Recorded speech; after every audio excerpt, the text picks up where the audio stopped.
Strange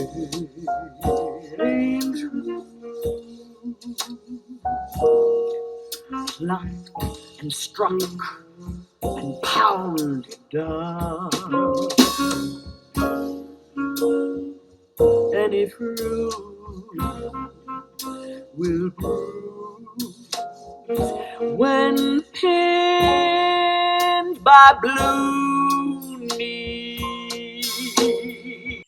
I am so honored and delighted to have back on the show a Tony Award-winning actress and activist who's also a filmmaker.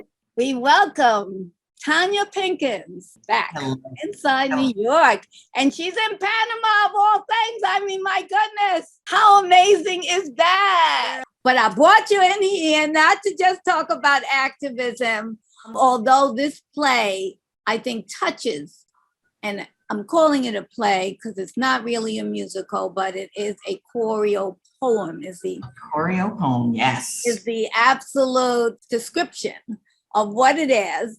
And I'm so thrilled to have you share with us what it was like when you first saw For Colored Girls Who Considered Suicide When the Rainbow Is Enough.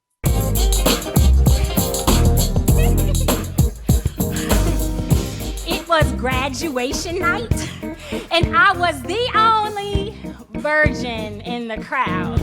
Well, I saw it twice. I was at the opening night and I had seen it about a week or so before that. And I took my daughter the first time. And, you know, admittedly, going into it, I was like, oh, you know, it's an important play, but I was going into it thinking it's like medicine, something you're supposed to see, but it doesn't taste good. Well, from the opening video on screen and the women coming out on stage, moving and dancing, I was like, oh, this is a new For Colored Girls for a new generation.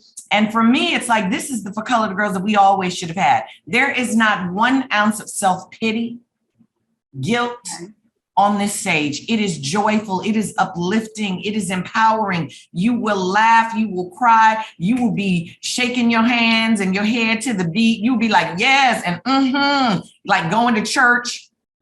Honestly, I felt like my time was done. I don't have to do this anymore because I saw the future of the American theater in those women on stage. Amara Granderson, Tindaya Kumba, Kenita R. Miller, Oku Okowaksili, Stacey Sargent, Alexandra Wales, Dee Woods, and under Camille Brown's extraordinary choreography and direction, this is the most exciting thing I've seen in a long time. And let's not forget that Ron Simons is the lead producer. Ron Simons is a Black producer with 4 Tony Awards, and he raised this money from Black people. So many first-time producers and investors on this show.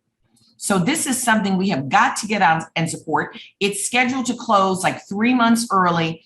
We, you know, Black people, if we were just an economy of our own, we would be the 16th largest economy in the world. So there is no reason why we shouldn't get our butts in seats. Even if you want to buy tickets for schools or for other people, you know, there's a whole campaign where you can donate seats if you're not in New York. But let's keep this show going for at least a year. Thank you so much for joining us on Inside New York. Everyone can see more of our interview with TONYA Pinkins on one of our upcoming episodes. Don't forget to subscribe to our YouTube channel and ring the bell so you'll receive an alert when it's available on demand. And we'll see you again next week on Inside New York.